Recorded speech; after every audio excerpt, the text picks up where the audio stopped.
and even that there were, mistakes and there were problems with his case, but I mean, to me, the evidence is there that he was the one, that it was his 38 caliber revolver that was used in the shooting of Officer Faulkner. Daniel Marins, are you able to weigh in? Daniel Marins is actually still on the line with Mumia's handlers because they are chewing him out for setting up this very, very adversarial interview. Well, look, I mean, look, they can be mad, they can be angry, they should take it out on me. Maybe his handlers want to come on the show and talk about it. Hold on, we're gonna put her on right now. Hold on one second. Let's do it. Again, we just finished up an interview with Mumia Abu Jamal, and joining us now is one of his supporters. Are you there? Hi, it's David Shuster from Take Action News. Who is this? Hi, this is Professor Johanna Fernandez. Hi, Professor Fernandez. I understand that you had some issues with our interview. Go ahead. What was the problem? Well, no, I think that it's important to tell both sides of this controversy. I'm wondering, sir, if you know that of the 35 police officers who collected evidence for the case of Mumia Abu Jamal, 15 of them went down in an FBI probe that proved that corruption in the Philadelphia Police Department was rampant.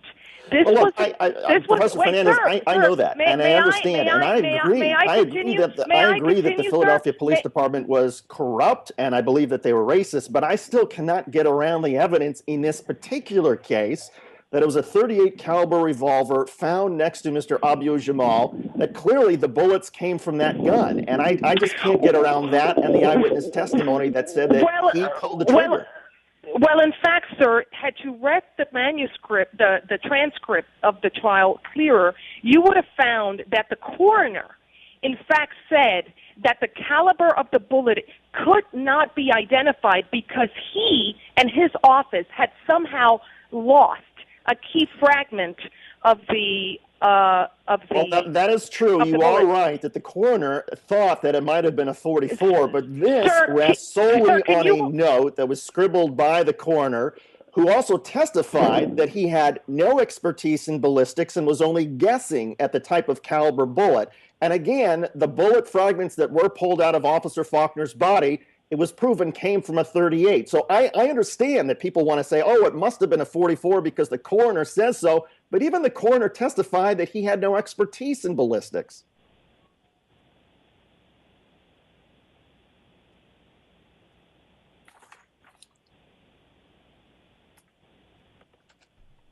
Joanna, you there?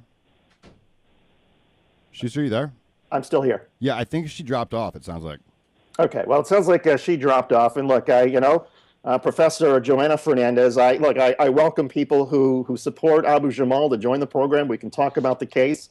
And then the fact of the matter is that, look, yeah, she is right. There was a coroner in this case who said it was not a .38 caliber, it was a .44 caliber. But again, the same coroner testified that this was because he scribbled this on a piece of paper and that he had no expertise in ballistics and was only guessing at the caliber bullet based on the bullet fragments in Officer Faulkner's body. And the fact of the matter is that there was testimony by ballistic experts who said that no, the fragments were from a .38, and oh, by the way, it was a .38 caliber revolver that was found on Mumia Abu Jamal at the crime scene. But look, anybody who wants to defend Mumia Abu Jamal and want to talk about racism or corruption of the Philadelphia system, I'm there. I still have yet to hear convincing evidence related to his case that would prove his innocence. I just haven't heard it. And again, I thank everybody who cares about the issues of racism and corruption in police departments. But in this particular case, I still think the evidence is overwhelming that Mumia Abu Jamal shot Officer Faulkner. But we're going to take a break. We'll talk a little bit more about this. On the other side, you're listening to Take Action News.